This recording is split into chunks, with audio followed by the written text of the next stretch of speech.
Akhirnya pamannya Gibran dilaporkan, siap-siap masuk bui. Dalam laporan kami, Yang Mulia, yang menjadi hakim terlapor kami fokuskan kepada satu, yaitu Ketua Mahkamah Konstitusi Anwar Usman. Kami memiliki 4 dalil kenapa yang bersangkutan diduga melakukan pelanggaran kode etik dan juga perilaku hakim yang tercantum dalam Sabta Karsa Utama dan juga Peraturan Mahkamah Konstitusi Nomor 1 Tahun 2023 tentang Majelis Kehormatan Mahkamah Konstitusi. Yang pertama, Yang Mulia, hakim terlapor terlibat konflik kepentingan yang sebagaimana kita ketahui dikaitkan dengan putusan nomor 90 tahun 2023 yang membentangkan karpet merah bagi keponakannya sendiri, Wali Kota Solo Gibran Rakabuming Raka, yang juga merupakan putra dari Presiden Joko Widodo. Keterlibatan di sini dalam arti yang bersangkutan tidak mengundurkan diri untuk memeriksa dan memutus perkara dan juga terlibat aktif untuk melakukan lobi dan memuluskan lancarnya perkara ini agar dikabulkan oleh hakim yang lain. Yang kedua, rangkaian konflik kepentingan tadi sudah dimulai sebelum perkara itu selesai, sebab kami menemukan bukti bahwa yang bersangkutan berkomentar tentang substansi putusan, terutama putusan nomor 90 ketika mengisi di suatu kuliah umum di Semarang. Yang ketiga adalah dalam kapasitasnya sebagai Ketua Mahkamah Konstitusi, hakim terlapor tidak menjalankan fungsi kepemimpinannya atau judicial leadership secara optimal dan juga tidak menjalankan dan menegakkan hukum acara pemeriksaan Mahkamah Konstitusi secara fair sebagaimana mestinya.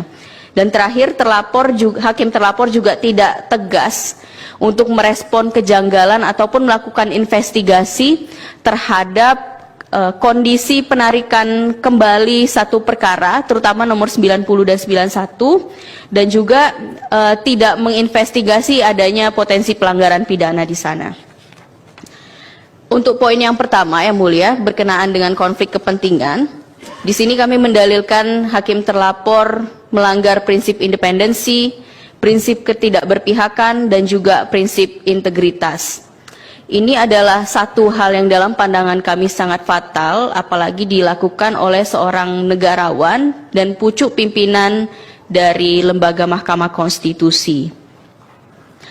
Apa yang dilakukan oleh yang bersangkutan tidak hanya berupa melanggengkan satu abusive judicial review atau menggunakan cara-cara yang konstitusional melalui pengujian undang-undang untuk mengabulkan satu kepentingan kelompok tertentu, terutama yang terkait dengan hubungan kekeluarganya sendiri, tetapi juga yang bersangkutan menerima adanya constitutional court capture atau penundukan terhadap Mahkamah Konstitusi yang menjadikan Mahkamah Konstitusi sebagai satu alat politik yang bisa digunakan oleh kekuasaan untuk menggolkan kepentingan tertentu.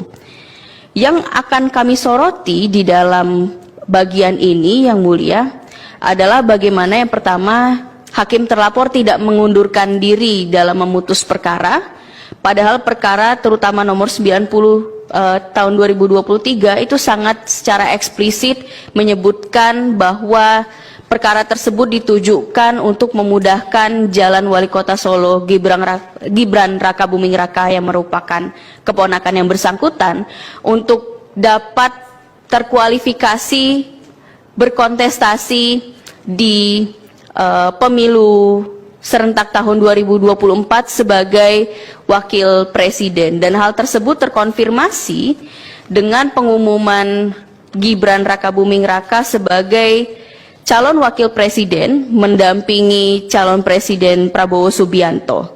Di sini kami lampirkan alat bukti P17.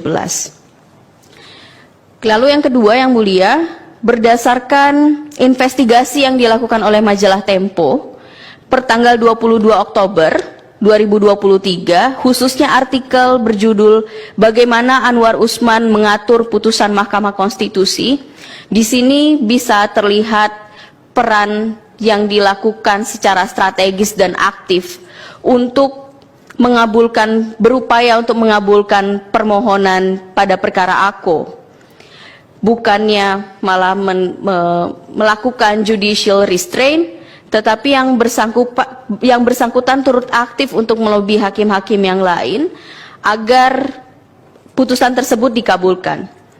Kemudian yang ketiga, secara sukarela menyambut intervensi atau influence dari kekuasaan lain. Dan yang terakhir adalah dalam pandangan kami prinsip independensi itu tidak hanya tercermin dari cara-cara memeriksa perkara ataupun mengadili perkara, tetapi juga dicitrakan kepada publik. Dan yang bersangkutan gagal melakukan hal tersebut dan membuat publik bertanya-tanya berkenaan dengan objektivitas dan juga independensi dan imparsialitas hakim pasca putusan ini dikeluarkan. Yang mulia, kami juga membaca apa yang menjadi dissenting opinion dalam perkara 90, terutama yang disampaikan oleh Profesor Saldi Isra dan juga Profesor Arif Hidayat, bagaimana ada kejanggalan soal partisipasi Ketua Mahkamah Konstitusi di dalam beberapa perkara. Di perkara tentang pengujian batas usia menjadi calon presiden dan calon wakil presiden, ada 5 perkara.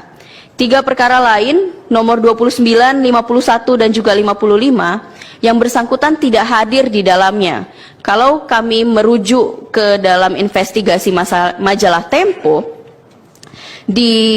diketahui bahwa ketidakhadiran yang bersangkutan bukan karena untuk menghindari konflik of interest, tetapi karena hakim terlapor meyakini bahwa perkara tersebut akan goal atau dikabulkan dan prasyarat di dalam pengujian undang-undang itu akan menyesuaikan dengan kebutuhan kualifikasi salah satu kandidat tertentu. Kemudian kejanggalan itu muncul ketika ternyata di 3 perkara ini mayoritas hakim konstitusi menolak permohonan pemohon. Dan di perkara nomor 90 dan 91 ketika hakim terlapor mengetahui hal tersebut, secara mendadak tanpa dijadwalkan di rapat permusyawaratan hakim secara mendadak rapat permusyawaratan hakim dijadwalkan untuk kemudian membahas putusan nomor 90 dan juga 91 yang kemudian menghasilkan satu privilege tertentu untuk keponakan yang bersangkutan.